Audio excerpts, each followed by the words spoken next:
തിരുമേനി, അത് ഈ അടുത്ത കാലത്തായി ഇന്ത്യയിൽ നിന്നും ഇവിടെ വന്ന ഏതോ ഒരു സോഫ്റ്റ്വെയർ കൺസൾട്ടന്റ് ആണ്. സോഫ്റ്റ്വെയറോ? അതെന്താണ് ചാക്കോ? ഓ, അത് ഈ കമ്പ്യൂട്ടറിന്റെ പരിപാടികളാ തിരുമേനി. ആ കയ്യിലിരിക്കുന്നത് തുകൽ സഞ്ചിയൊന്നുമല്ല, അതൊരു ലാപ്ടോപ്പാണ്. ലാപ്ടോപ്പോ? കൊള്ളാമല്ലോ. എന്തായാലും കണ്ടിട്ടൊരു ഭാര്യനെ കൂട്ടിരിക്കുന്നു. അത് നമ്മുടെ നാട്ടുകാരനാവാനേ വഴിയുള്ളൂ. നമ്മുടെ പ്രജകളാണോ അത്? ആവാനും മതി തിരുമേനി. ചാക്കോ, വാൾമാർട്ട് എത്താറായോ? തിരുമേനി, ഇതാ നമ്മൾ എത്തിക്കഴിഞ്ഞു. ഇതാ ആ കാണുന്നതാണ് വാൾമാർട്ട് സൂപ്പർ സെന്റർ. ഓ, ഇത്രയും പെട്ടെന്ന് നമ്മൾ വാൾമാർട്ടിൽ എത്തിയല്ലേ? ആ, ഞാൻ ടാക്സി നിർത്താൻ പറയാം തിരുമേനി. എന്നാൽ അങ്ങനെയാകാം.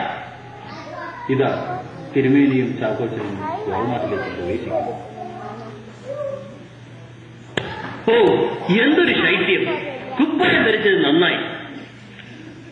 രാജാവിന് ഏത് വിഭാഗത്തിലാണ് ആദ്യം പോകേണ്ടത്? ഇതാ ഇവിടെ കായികനി സ്റ്റോറുണ്ട്, അവിടെ വസ്ത്ര വിപണിയുണ്ട്, ഇനി ഗ്രഹോപകരണ സാധനങ്ങൾ അപ്പുറത്ത് വെച്ചിട്ടുണ്ട്, പിന്നെ ഓട്ടോ പാർട്സ്, അതായത് വാഹനങ്ങളുടെ ഭാഗങ്ങൾ അത് അവിടെ ഇരിക്കുന്നു. മഹാബലിക്ക് ഏത് ഭാഗത്താണ് ആദ്യം പോകേണ്ടത്? വാഹന വിഭാഗം. പാതാളത്തിൽ നമ്മുടെ രഥത്തിന്റെ ടയർ ഒന്ന് മാറ്റമെന്ന് വിചാരിച്ചിട്ട് കുറെ നാളാകുന്നു. അങ്ങോട്ട് തന്നെ ആകാം. ആകട്ടെ തിരുമേനി, ഇതിലേ നടന്നോളൂ. എടോ ചാക്കോ, ഇവിടെയുമുണ്ടോ വിശ്രമ കേന്ദ്രം? തിരുമേനി, ഇത് ആ എയർപോർട്ടിൽ അതേ വിശ്രമ കേന്ദ്രമാണ്. അയ്യേ, നാം അങ്ങോട്ടില്ല. ഹായ്, നല്ല വസ്ത്രശാല. അതേ തിരുമേനി, ഇതാണ് ഇവിടുത്തെ വസ്ത്ര വിപണി. പാതാളത്തിൽ നിന്നും വരുമ്പോൾ മിസ് ജംബ നല്ല വസ്ത്രങ്ങൾ വാങ്ങാൻ പറഞ്ഞിരുന്നു. രണ്ടു മൂന്നാം നോക്കിയാലോ? ആവട്ടെ തിരുമേനി, ഇനി തിരിച്ചു ചെല്ലുമ്പോൾ അതിന്റെ പേരിൽ ഒരു അടിപിടി വേണ്ടല്ലോ. എടോ ചാക്കോ, ഇത് രണ്ടയ്ക്ക് ചേരുന്ന വസ്ത്രമാണോ? തിരുമേനിക്കല്ലേ അറിയൂ, നമുക്കിതൊക്കെ എന്തറിയാന്? തിരുമേനി, ഇതിനകത്ത് 2-3 രംഭമാർ കയറുമല്ലോ. ശരി, ചാക്കോ എനിക്കിട്ട് വെച്ചതാണല്ലേ? അങ്ങനെയൊന്നുമില്ല തിരുമേനി. അവിടെ സൗന്ദര്യവർദ്ധക വസ്തുക്കളുടെ വിഭാഗമാണ്. അവിടെ നമുക്ക് അങ്ങോട്ട് പോകാം. അങ്ങനെ ആവട്ടെ. എടോ ചാക്കോ, ഇവിടെ ഒത്തിരി സൗന്ദര്യ ഉൽപ്പന്നങ്ങൾ ഉണ്ടല്ലോ. വെളുക്കാൻ തേക്കാൻ എന്തെങ്കിലും ഉണ്ടാവുമാവോ? തിരുമേനി, ഇനി അതൊന്നും തേച്ചിട്ട് യാതൊരു കാര്യവുമില്ലെന്ന് തോന്നുന്നു. ചാക്കോ, എനിക്കിട്ടങ്ങ് വെച്ചുകൊണ്ടിരിക്കുകയാണെന്ന് തോന്നുന്നു. അല്ല, വെറുതെ വെളുക്കാൻ തേച്ചിട്ട് പാണ്ടായെന്ന ആൾക്കാരെ കൊണ്ട് പറയിപ്പിക്കണോ? ശരി, അങ്ങനെ ആകട്ടെ. എന്നാൽ എടോ ചാക്കോ, ആ കാണുന്നതല്ലേ ആത്മ TV എന്ന് പറയുന്നത്? ഓ തിരുമേനി, അത് ആത്മ TV അല്ല, പ്ലാസ്മ TV ആണ്. Plasma TV. എന്തായാലും ശരി. പാതാളത്തിൽ നിന്നും വരുമ്പോൾ രമ പറഞ്ഞിരുന്നു ഒരു TV വേണമെന്ന്. നമുക്കിതൊക്കെ വാങ്ങിയാലോ? തിരുമേനിക്ക് രംഭ ഒരു വലിയ ലിസ്റ്റ് തന്നെ തന്നിരിക്കുന്നെന്ന് തോന്നുന്നു. വലിയ ലിസ്റ്റൊന്നുമില്ല, കുറച്ചൊക്കെ ലിസ്റ്റുണ്ട്. ഇതുമായിട്ട് വേണം എനിക്ക് അങ്ങോട്ട് പോകാൻ. ആരോഗ്യത്തിന് അതായിരിക്കും നല്ലതല്ലേ? അങ്ങനെ തന്നെ ആകട്ടെ. തിരുമേനിക്ക് രംഭ ഒരു വീക്ക്നെസ് ആണെന്ന് തോന്നുന്നു. ചാക്കോ, ക്ഷമിക്കണം തിരുമേനി. പിന്നെ ഇത് വാങ്ങി ഇപ്പോൾ നാട്ടിലേക്ക് കൊണ്ടുപോയാൽ ഡ്യൂട്ടി അടച്ച് മുടിയും. നമുക്ക് തൽക്കാലം വാങ്ങണ്ട. ഏതെങ്കിലും മലയാളികൾ ദക്ഷിണ തരുമോ എന്ന് നോക്കാം. എന്താ? അങ്ങനെ ആകട്ടെ. തിരുമേനി, പച്ചക്കറി സ്റ്റോറാണത് ഈ സൈഡിൽ കാണുന്നത്. നമുക്ക് അങ്ങോട്ട് പോകാം. എന്നാൽ അത് തന്നെ കണ്ടു കളയാം. ഇതിലെ വന്നാലും തിരുമേനി, എന്തെങ്കിലും വാങ്ങണമെന്നുണ്ടെങ്കിൽ ആ കാണുന്ന ഉന്തുവണ്ടി ഒന്ന് എടുത്തോളൂ. പച്ചക്കറി വില മേടിക്കുകയാണെങ്കിൽ അതിലിടാം, പിന്നെ ആ ഗതയും അതിലിടാം. എടോ ചാക്കോ, നമ്മൾ വന്നത് വാങ്ങാനല്ല, മറിച്ച് നമ്മുടെ പ്രജകൾക്ക് ആവശ്യമുള്ളതെല്ലാം കുറഞ്ഞ ചെലവിൽ ഇവിടെ ലഭിക്കുമോ എന്ന് അറിയാനാണ്. തിരുമേനി വരൂ, നമുക്ക് കണ്ടു തന്നെ മനസ്സിലാക്കാമല്ലോ. അങ്ങനെയാകാം. ചാക്കോ, ഇവിടെ കുമ്പളങ്ങയ്ക്ക് എന്താ വില? കുമ്പളങ്ങ തിരുമേനി, കുമ്പളങ്ങ ഒന്നും വാൾമാർട്ടിൽ കിട്ടില്ല തിരുമേനി. ഓ, കുമ്പളങ്ങ ഇല്ലെന്നോ? എന്നാൽ നേന്ത്രയ്ക്ക് എന്താ വില?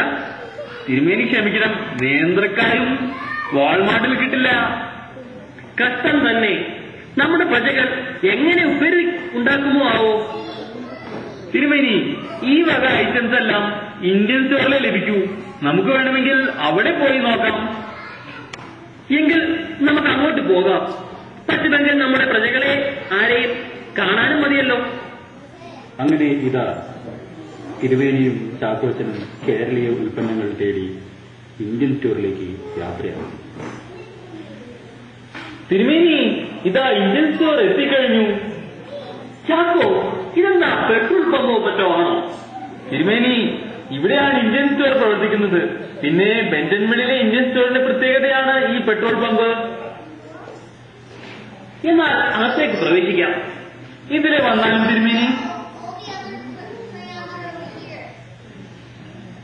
എവിടെയാണോ ചാക്കോ നമ്മുടെ കേരളീയ വിഭവങ്ങൾ? ഓ, കേരളീയ വിഭവങ്ങൾ ആ മൂലയ്ക്ക് ചില്ലുകൂട്ടിനകത്താണ് വെച്ചിരിക്കുന്നത്. എന്നാൽ അങ്ങോട്ടേക്ക് പോകാം. ചാക്കോ, ഇതെല്ലാം ഒന്നും കാണുന്നില്ലല്ലോ. കുറച്ച് കറിവേപ്പില മാത്രം. അത് പിന്നെ തിരുമേനി, കറിവേപ്പിലില്ലാതെ എന്തെങ്കിലും കറി നമ്മൾ മലയാളികൾക്ക് ഉണ്ടാക്കാൻ പറ്റുമോ? ചാക്കോ, നമ്മുടെ പ്രജകൾ എങ്ങനെയാണാവോ ഇവിടെ ഓണം ആഘോഷിക്കുന്നത്? അത് പിന്നെ തിരുമേനി, ഇതാ ചില്ലുകുട്ടികൾക്ക് ഉണ്ടോ കുറെ പെട്ടികൾ വെച്ചിരിക്കുന്നത്? അതെല്ലാം ഫ്രോസൺ ഫുഡാണ്. Frozen idli, frozen dosa, frozen parotta, frozen sambar, frozen avial എല്ലാം ഇവിടെ കിട്ടും. ഇതെല്ലാം വാങ്ങി ചൂടാക്കി ഒരു ഫ്രോസൺ ഇലയിൽ വെച്ചവർ കഴിക്കുക. ചാക്കോ, നമുക്കൊന്നും തന്നെ മനസ്സിലാവുന്നില്ല. എന്താണ് ഈ ഫ്രോസൺ ഉൽപ്പന്നങ്ങൾ? ഓ, അത് ഈ സാമ്പാറൊക്കെ ഉണ്ടാക്കി ഇങ്ങനെ തണുപ്പിച്ച് അങ്ങോട്ട് വെക്കും, കേടാമതിരിക്കാൻ. അത്രേ ഉള്ളു തിരുമേനി. കഷ്ടം തന്നെ. ഇങ്ങനെയും കഴിക്കാമോ സാമ്പാർ? ഓ തിരുമേനി, ഇതാ പ്രമോദല്ലേ നിൽക്കുന്നത്. അദ്ദേഹം ഇവിടുത്തെ പഞ്ചായത്ത് പ്രസിഡന്റാണ്. പഞ്ചായത്ത് പ്രസിഡന്റ്? ആ, എന്നാൽ അദ്ദേഹത്തെ ഒന്ന് കണ്ടുകളയാം. വരൂ തിരുമേനി.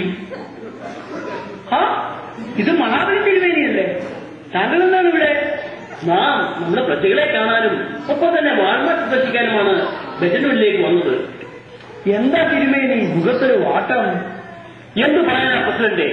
നാം വലിയ മോഹങ്ങളുമായാണ് ബെഞ്ചൻവിളിലേക്ക് വന്നത്. ഇവിടെ വന്ന് നാം വാൾമാർട്ട് സന്ദർശിക്കാൻ ഇടയായി. അവിടെയാണെങ്കിലോ നമ്മുടെ പ്രജകൾക്ക് ആവശ്യമായ ഒരു ഉൽപ്പന്നങ്ങളുമില്ല. അതിനാലാണ് നാം ഇപ്പോൾ ഇന്ത്യൻ സ്റ്റോറിലേക്ക് വന്നത്. ഇവിടെയാണെങ്കിലോ കറിവേപ്പിലയും മറ്റ് ഫ്രോസൺ ഉൽപ്പന്നങ്ങളും മാത്രം. നാം ഇതെല്ലാം കണ്ട് വളരെ ദുഃഖിതരാണ്. എന്താ തിരുമേനി ഇത്ര ദുഃഖത്തിന് കാരണം? നമ്മുടെ പ്രജകൾ എങ്ങനെയാണാവോ ഇവിടെ ഓണം ആഘോഷിക്കുന്നത്? അതാണോ കാര്യം? സോമൻ കോളത്തിനെ കുറിച്ച് കേട്ടിട്ടില്ലേ? സോമൻ കോളത്തോ? അതാരാണ്?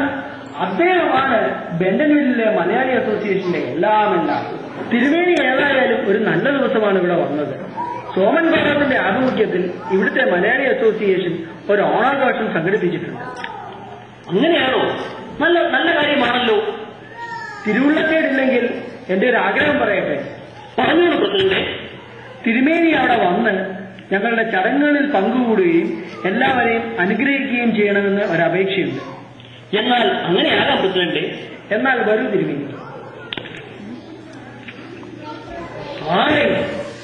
എന്റെ പ്രജകൾ, നമ്മൾ വളരെ സന്തുഷ്ടരായി. എന്റെ എല്ലാ പ്രജകൾക്കും ഐശ്വര്യവും സമൃദ്ധിയും നിറഞ്ഞ തിരുവോണ ആശംസകൾ.